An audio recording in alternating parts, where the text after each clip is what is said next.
Abonné à Congo Liberté Télévision, votre homme de serviteur, président Moustapha Toye, toujours Kosolonabino, c'est l'actualité politique pour les Kanakati, la République démocratique du Congo, partout Boza éparpillé dans le monde.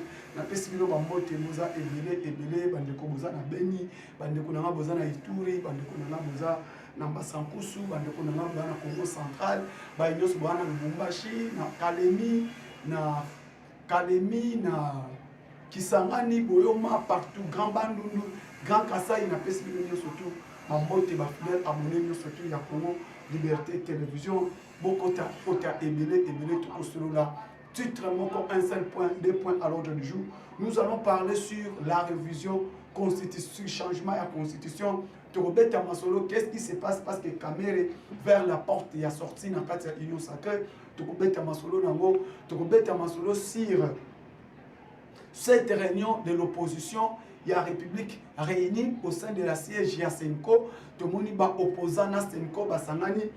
Ils sont tous ensemble pour s'opposer dans le changement de la constitution. Tokobeta Masolo Nango Awawa, Nakati ya Congo Liberté, Banyoso Bolandaka, mon amboka président Moustapha, Bokota Ebele. Bandeko ba Congolais, parlons un peu de ça. Tout le monde est surtout, qu'est-ce qui se passe dans Nakati ya Brit? Brit o ezali som o esangisi ba grand opérateur économique du monde, ba grande nation du monde o baza na kati ya droit de veto ba koti na kati ya Brit et Russie na Chine. Côté kuna branche ya OTAN tomoni bazali États-Unis, France, Angleterre na Allemagne. Na kati ya sommet ya Brit tomoni ete ils vont créer des grandes banques na niveau Afrique. Na des grandes banques na niveau Afrique au Bakosala, ba décider banque moko ekozala na siège na kati ya République démocratique du Congo. Banque moko ekozala na niveau ya Afrique du Sud. Les deux banques au bakotia na niveau ya Afrique. Moko ekozala na Afrique du Sud, moko ekozala na Afrique centrale. Na kati ya Afrique centrale, le siège c'est la République démocratique du Congo. Le nom Otomoni, kati ya Brit, le président Félix Tshisekedi, le Congo, la République démocratique du Congo, est un membre de Brit. La République démocratique du Congo ne fait pas partie de pays où ils sont membres de Brit. Mais pourquoi, dès que le président Yoweri Kaguta Museveni voulait faire son entrée dans la Brit, Batindie Amona, le président congolais qui est Félix Antoine Tshisekedi Tshilombo, notre président. Pendant que le Congo ne fait pas partie de pays membre de Brit, décision est Zouamindengeni. Museveni azalaki en danger. Museveni a adhéré dans le pays de Brit. Mais le pays de Brit est une partie prenante. Museveni, Luka Okutana na président congolais. Luka Okutana na chef de l'État de la République démocratique du Congo. Oyo aza bongo président Félix Tshisekedi Tshilombo. Tangu aye amoni chef de l'État atindaki invitation na yebisi bino que Museveni atindaki invitation et pas ya ba généraux na ye. Ba généraux na ye ba yaki na invitation directement na kati ya République démocratique du Congo. Ba kuta na chef de l'État, mbala moko chef de l'État ayebisa ki réalité ya ba pays o ya Brit. A expliqué parce que le chef de l'État était parti là-bas. A Sololinaye a émissié. Jusqu'à présent, oui, au Sengi, au Sadéré na Brit. Mais na yebi etelelo, l'Ouganda a faire partie na ba pays oyo ezon luka déstabilisation de la République démocratique du Congo. L'Ouganda cherche à déstabiliser la République démocratique du Congo. Pendant que na bloc nabiso na ba pays membre ya Brit. Autozar ici, Chine, la RDC, l'Afrique du Sud, l'Inde, Brésil, les pays où on a Turquie, tout consort. tozana eloko moko mobeko na biso moko tolianaka te entre nous tolianaka te entre nous tobundaka te entre nous okomona même Iran o asadere na BRICS okokuta jamais l'un des pays à BRICS ebundisa moninga na ye. Mais comment est-ce que toi tu veux s'adhérer à BRICS? Tu fais partie de ma pays où ils ont déstabilisé la République démocratique du Congo. Pendant qu'ils ont déstabilisé la République démocratique du Congo, le pays qui ils ont attaqué, le pays où ils ont bundisa yo, mutu alingi abundisa yo, mutu azam moko ba pays où alingi alia yo, c'est le Rwanda. Museveni azaki surpris. Président Félix a émissionné. Mutu moko te ozolinga a déstabiliser yo. Yeba yango eza mutu yo soutenaka. Eza mutu yo liaka na ye qui s'appelle Paul Kagame, c'est lui qui est il a géré ya déstabiliser yo. Mbala moko Museveni ayaki juste. Museveni a juste. Na maloba au président Félix a émissionné. A émissionné na Congo. Nous sommes partis déjà à BRICS. Beaucoup ça surpris tel lobby bon mona qui président qui na arrêt. Na arrêt y a eu appel par vidéoconférence. Appel par vidéoconférence. Président Tshisekedi, Joe Biden, Russie, le président russe Vladimir Poutine et les grands milliardaires au hasard na idéologie à ma banque et à BRICS na ma pays écossais. Cet appel en vidéoconférence, et Vladimir Poutine et Donald Trump, y compris le président Félix Tshisekedi et les milliardaires, au Asimba qui finance la campagne de Donald Trump. Babandi Kosolo là, Namasolo na Bango, il décidait sur l'armement y a pays à BRICS. Comment BRICS est kokende? Comment est kozala élargi? Le groupe de BRICS est élargi parce que le président Tshisekedi, c'est l'un des chefs, il y a stratégie, il y a un pays qui fait fortune, et aux autres, fort, il y a BRICS. Parce que les gens doivent comprendre, sur le plan stratégique et sur le plan économique, après la Russie, la Chine, c'est la République démocratique du Congo. Comment a-t-il quitté? À part la République démocratique du Congo, à quoi porter la BRICS? Turquie a coupé sa yamoté. Encore, à part la République démocratique du Congo, à quoi porter la BRICS? Inde a coupé sa yamoté. À part la République démocratique du Congo, à quoi porter la BRICS? Brésil a coupé sa yamoté. Raison pour laquelle, dès que Balini va sous-estimer le pays, des banques en Afrique, on attendit directement la République démocratique du Congo. Pourquoi on doit attendre la République démocratique du Congo? Parce qu'aujourd'hui, le groupe de BRICS, sur le plan minéraire stratégique, il n'y a que la République démocratique du Congo et la Russie. Et ça, pays Moussoussouté. Raison pour laquelle les combats que nous en avons aujourd'hui, ce n'est pas quoi? Les lots, guerre mondiale, et ça purement stratégique et économique. Et ça purement stratégique et économique. Na kozongela parti ona yanam. Ba kaba réunion na ba pays où ils ont le droit de veto. Les pays qui ont le droit de veto va participer à la réunion. Réunion wana balobi cesser le fait entre Israël et Palestine. États-Unis aboyi. États-Unis aboyi. Balobi cesser le fait ezala entre Israël et Palestine. Pour batu bazo kufa ebele. Balobi bakondi ma jamais combat au et continue. Qu'il y ait cesser le fait direct. Cesser le fait ezala. Il faut qu'il y ait cessé le fait bitumbe à la soute entre Israël et Palestine. Mais quand il y a des pays qui ont des droits de veto, les États-Unis sont opposés. Les États-Unis sont opposés. Alors dit non, Israël a continué à bombarder na Gaza, a continué à attaquer Palestine. Les États-Unis ont refusé. Tu es à côté à Soudan. Soudan, ce qui est cessé le fait, Russie a boyi. Pour vous dire, les pays qui ont des droits de veto s'imposent. Les États-Unis ont imposé à cause il y a des armes nucléaires, à cause il y a des nuques qui ont à cause il y a des missiles au Azanango. Quand on Russie a s'imposer à cause il y a des missiles au Azanango. Nebomoni Erbaïna Mama Soudan. Soudan qui est dirigé par le président El Béchir, qu'on appelle ici à Tomboki, parce que les grands partis ont un pétrole. Guerre Oyo est comme une guerre purement économique. Chaque pays veut vendre ses économies et veut vendre ses intérêts. Aujourd'hui, la République démocratique du Congo, où en sommes-nous maintenant? Nous sommes avec qui? Le Congo est avec la Russie. On ne vous trompe pas. Bako Sayote, la République démocratique du Congo, Tozana Russie. Ndebo Komona, pour attaquer directement la RDC, l'Amérique a peur. Hey. L'Amérique a peur. France a Zobanga. Parce que le président Félix a lobby clair. La Russie, c'est un partenaire privilégié. Et la Russie va gagner les parts de Lyon dans la République démocratique du Congo. Les parts de Lyon est réservé par la Russie. Les parts de Lyon n'est pas réservé par la France. Mais les parts de Lyon est réservé par la Russie. Le président lobby, la Russie c'est un partenaire vrai. Russie Ayaka par la grande porte. Russie Ayaka directement pour collaborer naye, non avec les Américains, non avec le pays Oyo Oyebi, Bamboka Moussousouana, non avec eux.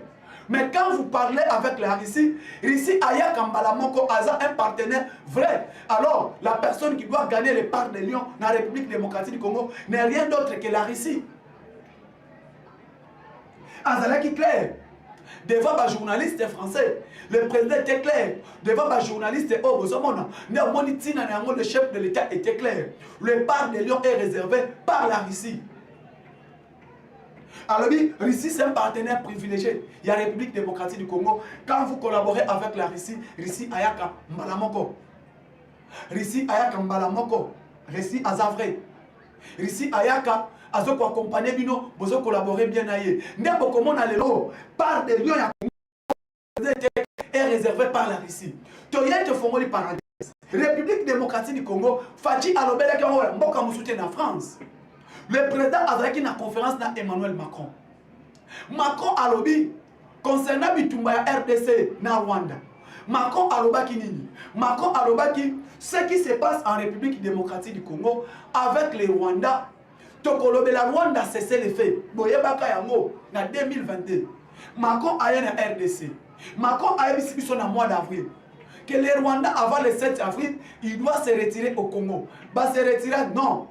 Macron a zoni na France. France a préparé enveloppe. France a préparé enveloppe, il y a 20 millions d'euros. Appui militaire na armée rwandaise. C'est l'appui militaire de la France na armée rwandaise. France a eu 20 millions d'euros à PSI Rwanda. Un à PSI Rwanda, à l'obbi Yanini, appui pour la Rwanda à continuer à semer la désolation dans la mort de la République démocratique du Congo. Cet appui militaire au Rwanda, France a yaki nango et pas à Rwanda. Pour quelle raison? Rwanda a continué comme on congolais.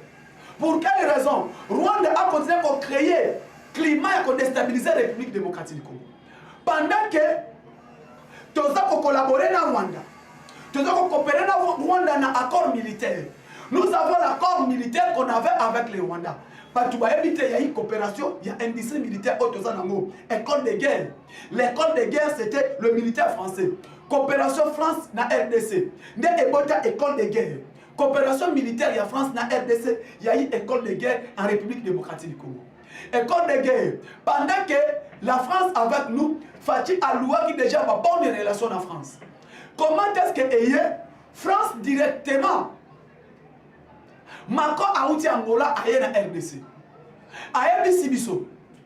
Le 7 mars, le M23 doit se retirer en RDC. Le 7 mars 2023, c'était date où France a fait Sibiso. Namounoko la présidente de l'Union européenne. À l'époque, la France, Emmanuel Macron chapeautait la présidence de l'Union européenne. Emmanuel Macron a lobby le 7 mars, retrait à M23 dans la RDC. Retrait à M23 dans la République démocratique du Congo. Bah se retira. Non. Macron a lobby président de l'Europe. Bah se retira. Tozeli bisogno sur le 7 mars. Même le 7 mars. Token encore à Rwanda bah bisogno cesser les faits.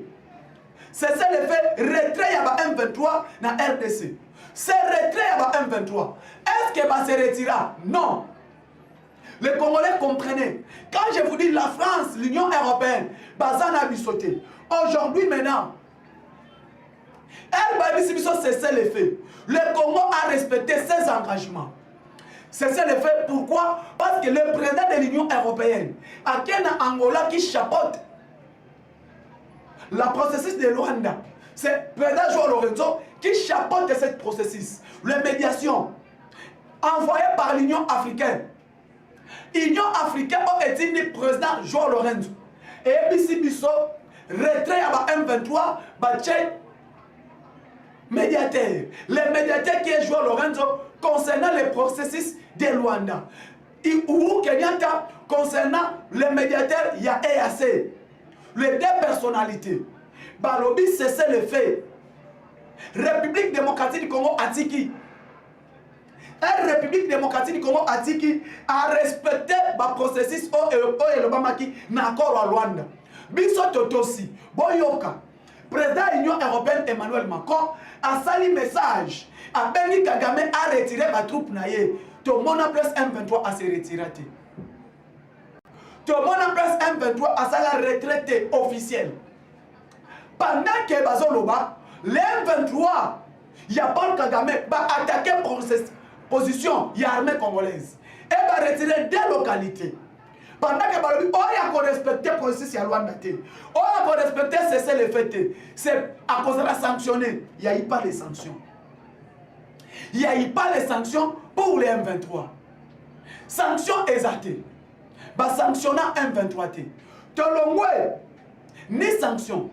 Cesser les faits exaltés. Biso te respecter cesser les faits. Pourquoi nous sommes armés réguliers?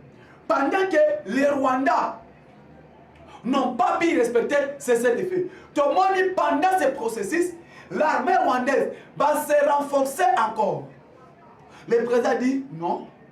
Maintenant, je dois aller chercher les partenaires. Le vrai partenaire qui va aider la République démocratique du Congo de se débarrasser avec l'ennemi qui est le Rwanda. Le président est allé, le président a Kekoloka, Nenka Kenyaka. Sous-marin, président qui est mon président, Salif Erdogan. Le président Erdogan qui est le président turc. Un président turc, président Kenyaki na Ankara. Na Ankara, c'est la capitale de la Turquie. Bakuta na président Erdogan. Président Fachi a expliqué au président Erdogan par rapport bien fait de la coopération Turquie na RDC. Donc ça la nini peut coopérer pendant que coopérons donc ça la nini pour bien pour s'investir na RDC et biso peut gagner. Président a expliqué par intérêt commun. C'est le président Erdogan maintenant a ebisi président Tshisekedi kota awa et au kota awa au kende awa bokomona bakolongola bino embargo. L'embargo est économique. Et l'embargo est économique. Toujours la Russie. Nangaï toko collaborer pour te renforcer dans ma arme. C'est ça que vous avez vu. Après, président de la Turquie a accueilli. Quand on a sommet dans le Conseil de sécurité, la Russie qui a évoqué. Russie a évoqué qui? Comment la RDC? Le pays est attaqué. Bazo ko attaquer République démocratique du Congo. Tilelo embargo nini bopesa RDC. Embargo bopesa RDC nini yango RDC asala. 20 ans ekoki. République démocratique du Congo ezana embargo. To vanda to solo la bon lever embargo. France aboyi, Angleterre aboyi, non. Russie a présenté droit de veto na ye. Russie na Chine. Bande konanga ba Congolais, c'est la Russie et la Chine. Ba présenter droit de veto na bango. Balobi pas question. Ngana zana droit de veto na côté de la RDC Minduki. Chine balobi oui, ngai pe na zana droit de veto na côté de la RDC Minduki. France a évoqué non. Quand même, il faut qu'il y ait traçabilité ya Minduki RDC à Kosovo. Il faut qu'il y ait une traçabilité. Tu as ba arme ni de côté que la na arme ni de côté que la été. Russie alobi non. Pas question de traçabilité parce qu'en matière d'armes, n'akon la kisayo France cité, mais nous qui ne pas RDC. C'est ça, vous avez compris comment embargo Nabiso et Lomwaki. La personne qui a évoqué, l'homme qui a évoqué que Balongo Nabiso embargo, ce n'est rien d'autre, c'est la Russie. Dans le Conseil de sécurité, elle va faire un pays, il y a G5 ans, ils ont le droit de veto, Russie a lobby, avec mes droits de veto, moi je veux vendre les armes dans la République démocratique du Congo. babandi côté que la biso minduki. Russie a évoqué non, il faut qu'il y ait une mesure de notification. Une mesure de notification. La Russie toujours, Chine, alors mesure où on a fait le mot. Comment pays bazo kobundisa ye? Comment le pays qui est attaqué? Bon si kaye na ba mesure oyo. Pendant que kuna bino mutu na bino bozo continuer. C'est Russie qui dit le M23, le Rwanda est soutenu par vous. La France, les États-Unis et l'Angleterre, c'est vous qui soutiennent le M23. Mesure la notification et le moins. Dès que mesure la notification et le moins, le président Félix a bêti Maboko. A fini Maboko. Bon, le moment maintenant est arrivé. Il faut maintenant, ton bandit consomme ma arme, il faut qu'on recrute. Parce que quand il y a mesure la notification, tu n'as pas le droit de recruter les militaires. Pour vous dire.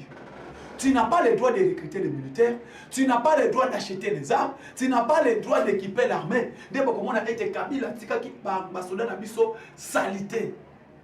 Pendant son règne, Tozoa, embargo, n'importe quel musée, lui est venu, Atiki a travaillé 18 ans, il a laissé cet embargo. Et grâce à Félix Tshisekedi arrive, c'est lui qui vient embargo et l'ongwe, mais c'est la notification et l'ongwe. Raison pour laquelle vous avez entendu le chef de l'État dire que la Russie, c'est un bon partenaire pour la République démocratique du Congo. Nous allons collaborer avec cet partenaire. Pourquoi? Parce que la Russie, c'est un bon partenaire et crédible et fiable. Pendant que Tshisekedi a Zorobango, Aloba et Mona Mboka Moussouté, président Aloba on a Mboka ya Macron, na Mboka ya France.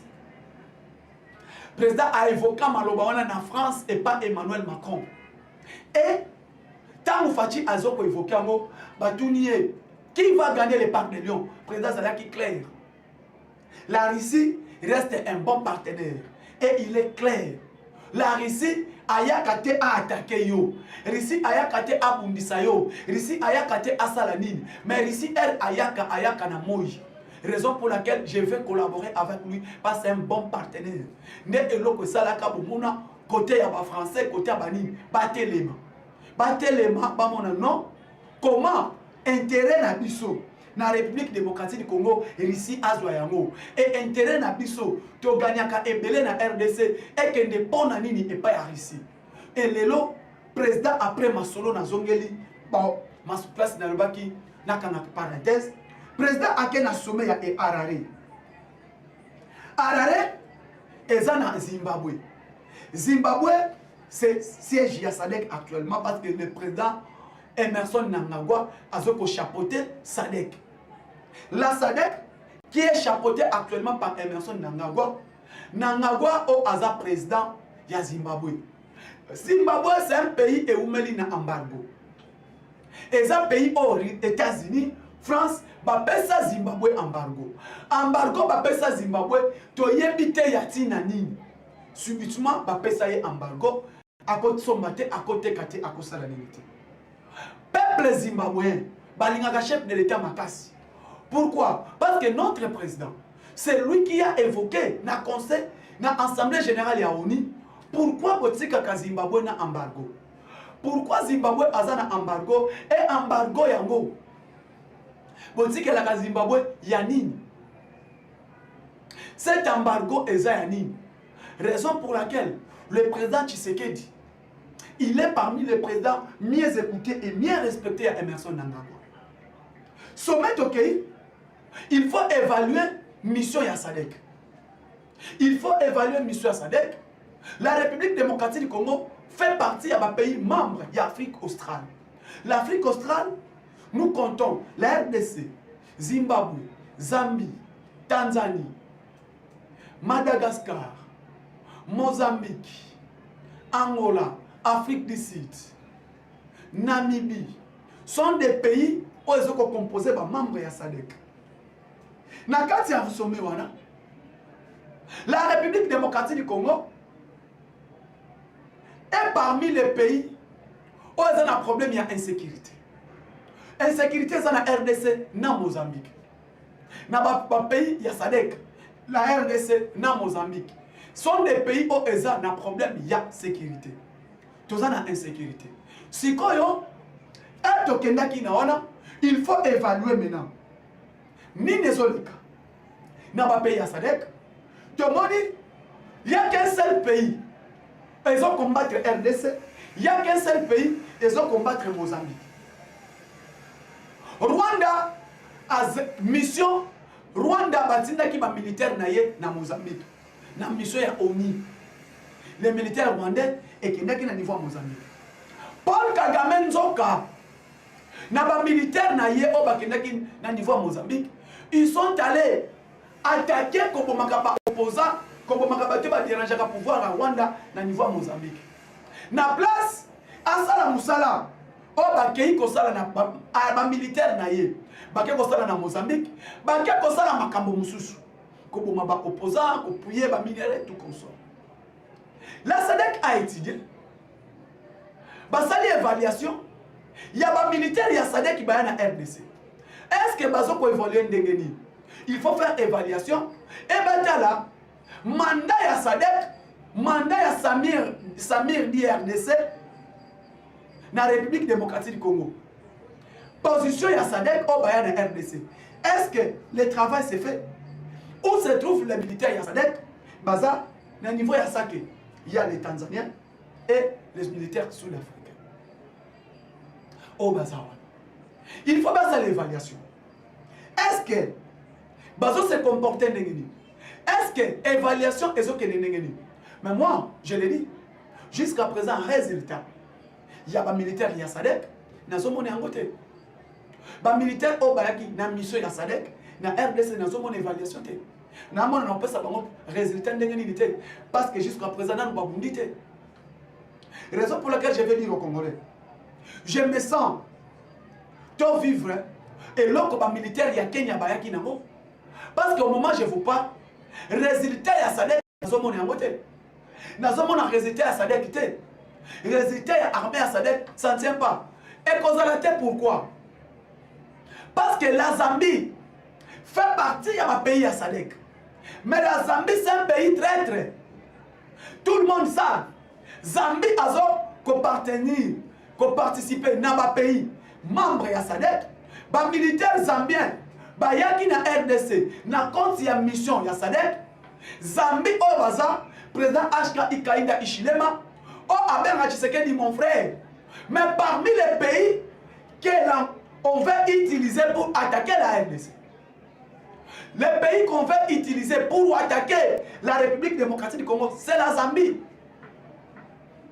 Et ça Zambie bazo qu'on va utiliser pour quoi sa souveraineté à RDC. Pour attaquer la République démocratique du Congo, ils veulent passer par la Zambie.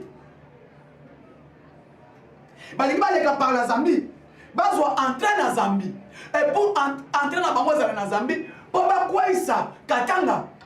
Les hauts Katanga, grâce à ça, le général de brigade, Edi Kapen, il était déjà informé de ça. Et le général de brigade, Edi Kapen, a expliqué que parce que renseignement n'a pas compris que mon Tozali va utiliser le territoire. Il y a Lwapula pour attaquer la République démocratique du Congo. Et Lwapula a des frontières au niveau de Tanganyika, au niveau de Okatanga. Et il y a une construction de l'aéroport de Mulonda, au Moïse Katumba Banaï Kotonga. Cet aéroport est dans la base aérienne. Il y a des militaires zambiens. Il y a des militaires rwandais qui sont par Zambie pour attaquer. Et les gens, tant que il faut être vigilant parce que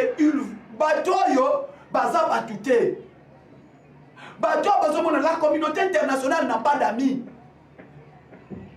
La communauté internationale n'a pas d'amis. Et le traité international, il n'y a que les intérêts qui priment. Quand il y a mes intérêts, je suis avec toi. Quand il n'y a pas mes intérêts, je ne suis pas avec toi. Et les lois congolais, beaucoup comprendre un mot. Le chef de l'État, Félix Antoine Tshisekedi Tshilombo, il a aidé la République démocratique du Congo. La souveraineté de la République démocratique du Congo, grâce à cet homme de Félix Antoine Tshisekedi Tshilombo. Le lobo moni, plan de la communauté internationale, le plan des impérialistes est connu. Pour eux, la chute de Tshisekedi. La chute de Tshisekedi n'est pas comme deuxième sujet de Kolobelabino. Bon, on n'est pas opposant surtout. Baké kosanga na bango nyoso wapi. Bake bosangana na siège à Senko. Na siège à Senko. Tango moni ba opposa basangani na siège à Senko. Côté Roland Dalo abimi. Ils disent Tshisekedi ne donne pas les livres. Tshisekedi, tout consort, je ne mange pas l'argent de cet homme, tout consort. Na terme il a utilisé. Vous allez comprendre d'où est venue l'église Philadelphie. Ce n'est pas pasteur Roland Dalo qui parle. Maloba wana euti wapi. Maloba wana euti pas américain. Les démocrates pensent que l'église Philadelphie est une église américaine. Et les Américains disent que ce sont des démocrates. Ce sont des démocrates. Philadelphie est un américain. Président Roland Dalo, il est représentant légal à Kinshasa. Mais l'église appartient par des Américains. Mais bon, sortie médiatique, ce n'est pas lui. Parce que pasteur Roland Dalo a encore le papa à l'obité. On lui a envoyé Bachie Maloba na Mounoko. Loba. Loba. Tshisekedi menace nos intérêts. Tshisekedi a un carbone américain. Quand Kagame a attaqué, quand l'Union européenne a tient pression, quand Bassalanine, quand tout consort, ce sont toujours les impérialistes. Et ces impérialistes, ils veulent quoi? Allez-y comprendre. Qu'est-ce que les impérialistes veulent? Les impérialistes veulent toujours la tête de Tshisekedi. C'est la tête de Tshisekedi qui est recherchée. Et Bazou Kamutua Tshisekedi. Et Mutua Tshisekedi, ils ont coûté trop cher. Pour eux, leurs intérêts, ils ont menacé. Tshisekedi a contre lui. Alors, il faut qu'on efface. Et malheureusement, les Congolais sont vigilants. Il faut rester vigilant. Tout soutenir le président Félix, c'est notre père, c'est notre frère, c'est notre sang. Nalobakango à tout temps. Tshisekedi, c'est notre frère, c'est notre sang. Tolonga wana, la Senko. Senko, boyebi baza banani. Bango nyonso, c'est ma toute première fois. Fayoulou, Matata Mponu, Kabila, Bango tout Félix Kabange Numbi, tous les FCC, tous les PPRD. Bango nyonso et pas ya Kabila. Kabila papa après discussion na ye, bango nyonso bakeko se retrouver wapi.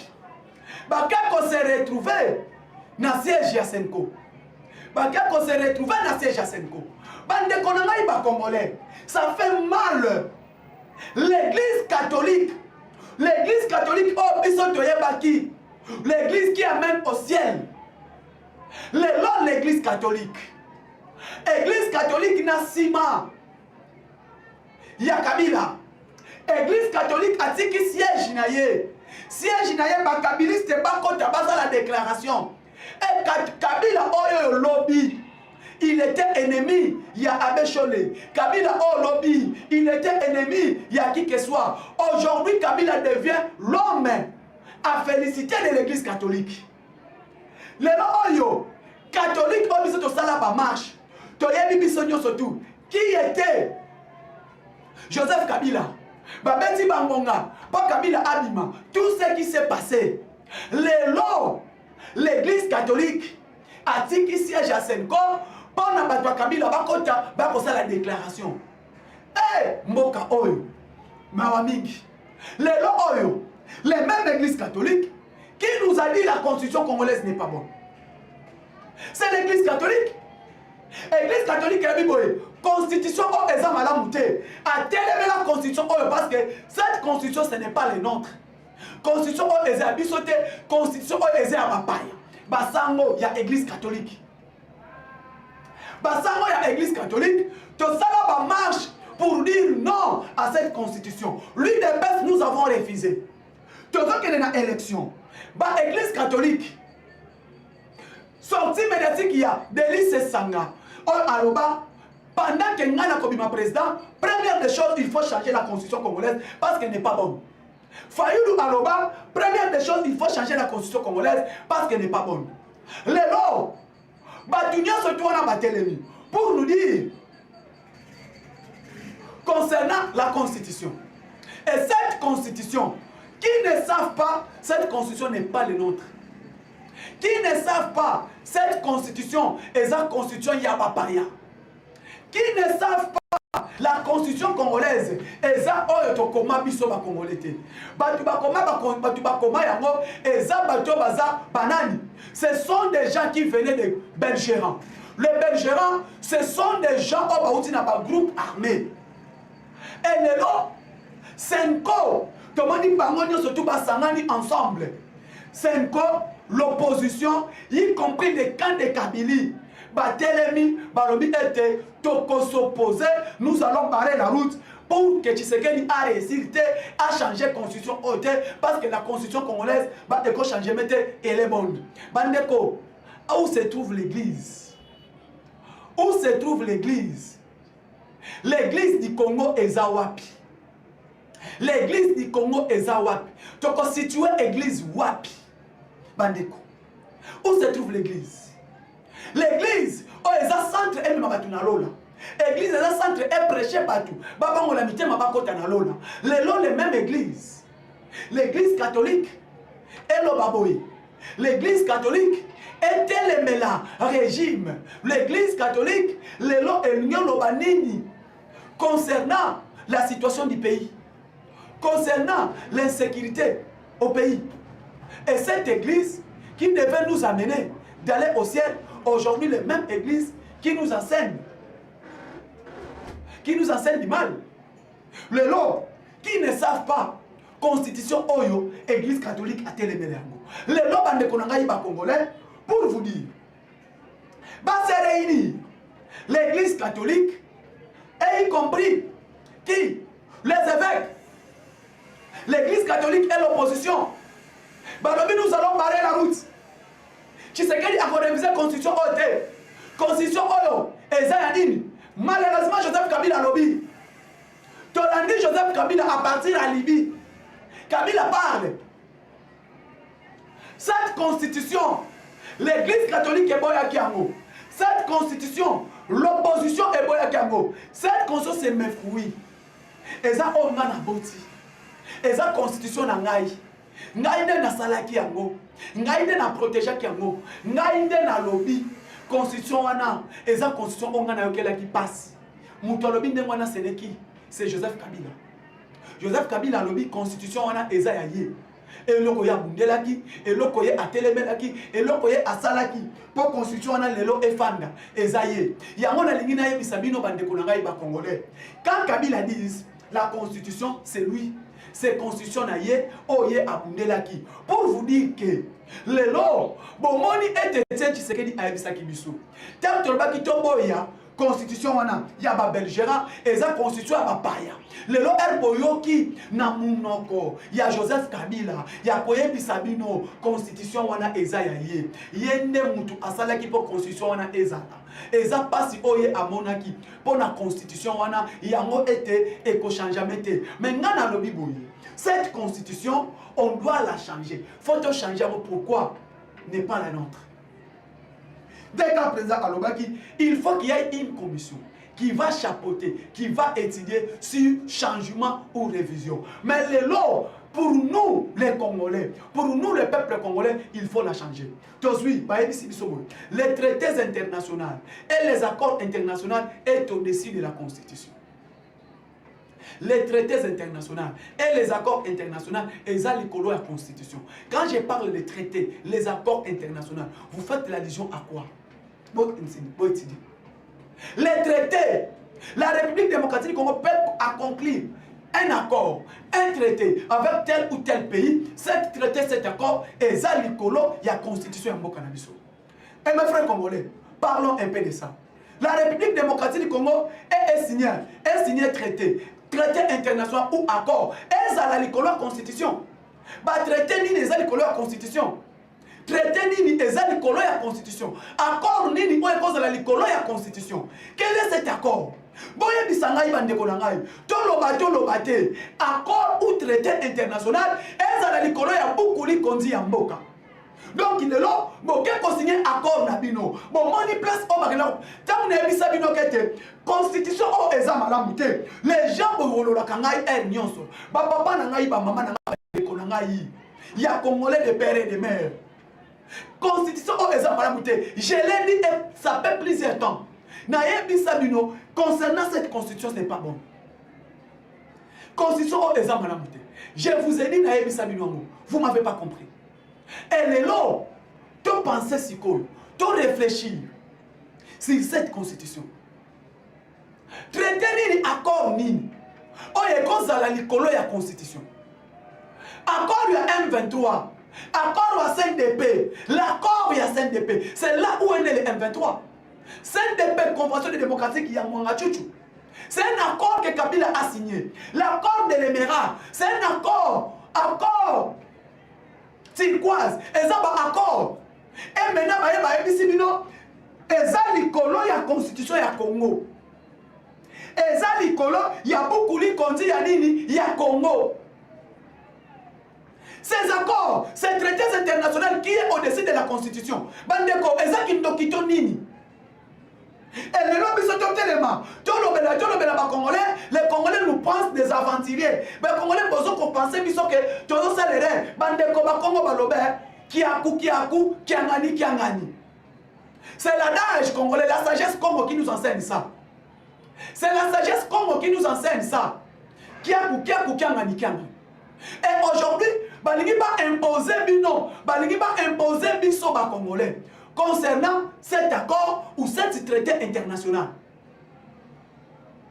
Concernant cet accord ou le traité international qui est au-dessus de la Constitution. Vous trouvez ça normal? Vous trouvez ça normal? Mes frères, mes pères de la République démocratique du Congo, soutenir ces pays.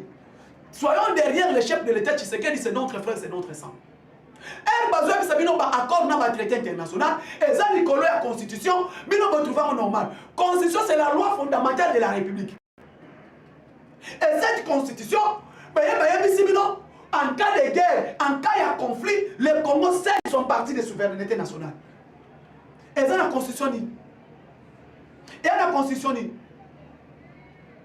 Et Tony Mayango, et l'obis sous ce côté, peuple va se sentir minoritaire dans la République démocratique du Congo. On va se sentir que Bazoko, Bazan Malamouté, Bazan a droit à partir de Bango Mabelewana, va déclarer Yango Basenga Yango et comme un pays Nabango. Dans cette constitution congolaise. Et les lots, Tolo Bate, Banyanga la carte de Moussou Batelemi, Baligi Baye Bisabiso, Soki Bomeki Tokola Kisabino. En bon. En bon. Ah, Papa Philbert Bosselu Yamame Mili, bon week-end.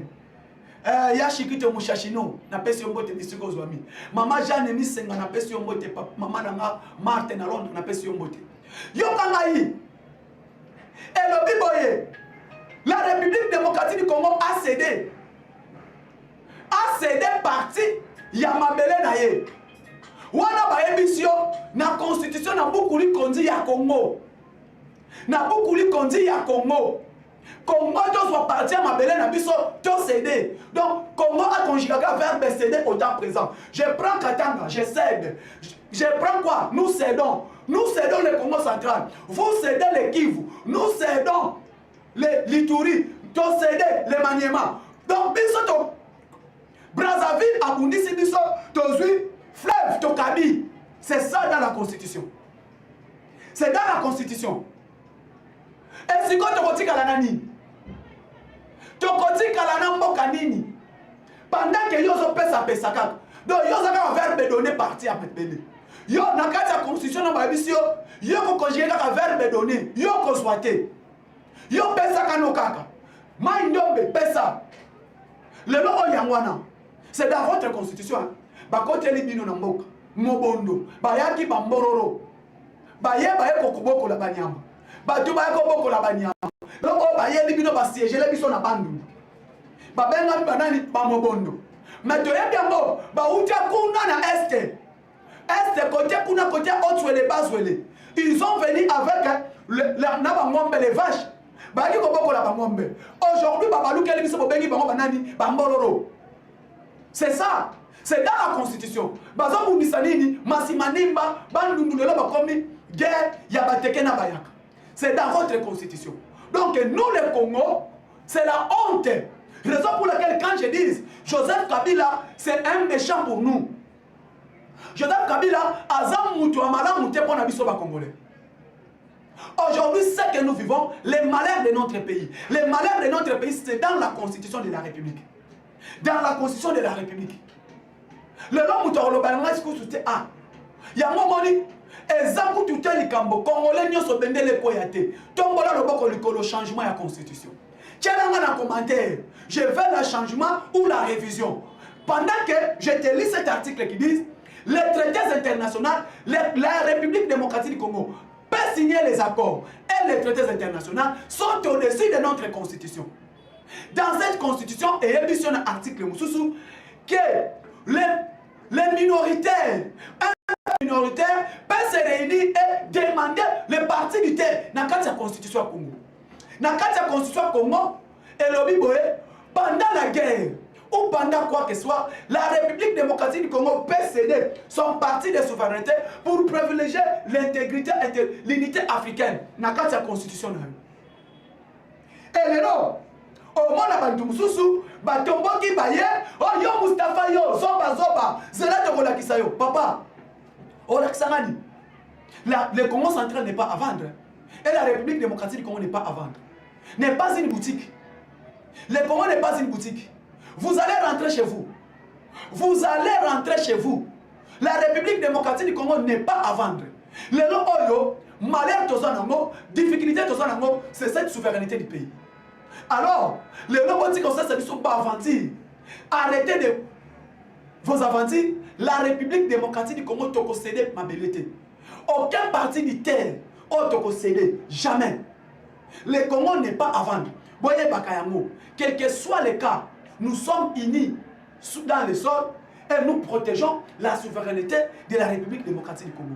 Les noms baïnios surtout besoin monde. Ongaï nani, ongaï accord, ongaï nini. Sachez-le que Bokita, Bomata, le Congo restera un, uni et indivisible. Le nom oyo, nous avons lutté pour qu'il y ait la démocratie au Congo. Nous avons lutté pour qu'il y ait l'état des droits au Congo. Nous avons lutté pour que la souveraineté à Congo soit rachée.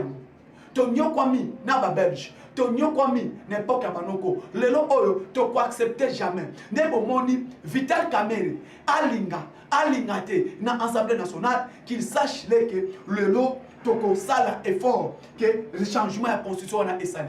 La constitution est changée même avec Vital Kamerhe comme président de l'Assemblée nationale. Avec lui, comme président de l'Assemblée nationale, nous allons changer cette constitution. Ce qui aboye, parce que le président de la République a lobby, l'année prochaine, je vais mettre en place une commission. Et cette commission qui va étudier sur le changement ou la révision de la Constitution. Et cette commission, il y aura des députés nationaux, il y aura des sénateurs. Pour étudier les vrais Congolais, des pères et des mères, pour analyser et faire étude sur la révision ou le changement. Mais surtout, tous les Congolais, nous sommes unis et nous disons, pas question, il y a un dossier à révision. Nous voulons les changements. On doit changer cette constitution parce que ce n'est pas les nôtres. Cette constitution, c'est une constitution qu'on nous a imposée par les impérialistes. Tu as ce dossier sur Vital Kamerhe. Et Mamboumé bouleversé. Makambo changé. Vital Kamerhe, le président de l'Assemblée nationale. Quand on a réunion union sacrée, Vital Kamerhe a ebisi batunaye nenga mesana ko ebisa bango ke Tshisekedi azoluka changement de la constitution pour accoter la 4e république. Tshisekedi cherche la 4e république, changement de la constitution. Pendant que moi, Vital Kamerhe, je suis candidat président de l'Assemblée nationale en 2028. Boyo kanga bien, ba Congolais, boyo kanga bien. Quand moi je disais cet homme à l'Assemblée nationale est calme, bon mon akemo bavanti. Na ebisa kibino, mutuana dans l'Assemblée nationale est un premier blocage. Bon comprenez qu'il a été R na lobaki. Les lobes membres à INC, les lobes membres à INC, Didier Kamerhe qui est le petit frère de Vital Kamerhe. À lobby article O lobby à changement de constitution et O lobby la République démocratique du Congo peut céder son parti à souveraineté nationale et ça a un problème. C'est Didier Kamerhe. Oh non, article on a ezan ngo mabete, ezan eloko nini te, to fandi na biso, il y a pas un problème, on peut laisser cet article. Bande konanga ba Congolais. Didier Kamerhe. Est-ce que vraiment un Congolais peut réfléchir de cette manière? Un Congolais de père et de mère peut réfléchir de cette manière. Donc toi, tu acceptes que la République démocratique du Congo C'est de son parti, la souveraineté nationale. Vous êtes d'accord de ça? Ou soit nous rêvons que cette constitution, est change jamais. Vital Kamerhe qui disent, je n'accepte pas. Et pas question. Et Vital Kamerhe et l'INC. Tozana bango na kati ya majorité parlementaire. Tozana bango na kati ya gouvernement. Tozana bango na kati ya coalition ya gouvernement. Parce que l'Union sacrée c'est une coalition gouvernementale. Aujourd'hui, Vital Kamerhe parle le même langage avec la SENCO, parle le même langage avec l'opposition. Dites-moi un peu, pour quelle raison que le monsieur Vital Kamerhe peut parler le même langage avec l'opposition congolaise? Que nous avons conservé Tshisekedi Bekite pour changer la constitution. On conserve Tshisekedi Bekite pour changer la constitution. D'ailleurs, on lui demande concernant la sortie médiatique. Il y a chef de l'État, le président de la République qui a parlé. Sortie médiatique, il y a Mokonzi Mboka. Vital Kamerhe Oyoki Ango Ndenge Fachi Alobi. Alobi, j'ai suivi dans des réseaux sociaux. Il parle. Les propos du chef de l'État, sortie médiatique du chef de l'État, lui prend ça, je l'ai suivi dans les réseaux sociaux. Les Oyo, les Congolais, réfléchissons un peu. Quand le président de l'Assemblée nationale parle du chef de l'État, le chef de l'État parle, lui dit ça dans l'andaki yango dans les réseaux sociaux. Pendant que tout le monde veut la révision, les changements, on doit étudier. Mais comment est-ce que Biso Tozana yo na kati ya coalition gouvernementale? Nous sommes avec toi dans une coalition gouvernementale. Le lo, yolobela, tata mokonzi ekolo, que Olandi, maloba chef de l'État, na ba réseaux sociaux. Biso tolobi boy. Nous, en tant que des Congolais, qu'ils sachent, le lo, les Congolais demandent au chef de l'État de ne pas réviser, mais de changer cette constitution. Nous voulons changer cette constitution. Par quoi? Parce que nous voulons la République démocratique du Congo, souveraineté de la Mouazala Mobimba. Congolais, nous surtout, tu penser sur la souveraineté de notre pays. Alors, 2025, la commission qui sera mise en place par les présidents de la République, qui vont étudier, qui vont examiner sur changement ou révision de la Constitution. Mais nous, les Congolais, nous demandons au commandant suprême de changer la Constitution et nous demandons à Vital Kamerhe de céder, de quitter l'Assemblée nationale. Parce que l'Okwana est la coalition Union Sacrée Moutefan d'ici. Mais pendant qu'il n'a pas de même langage avec le chef de l'État, président de l'Assemblée nationale, au revoir, n'a qu'à quitter l'Union Sacrée. Ciao, à la prochaine.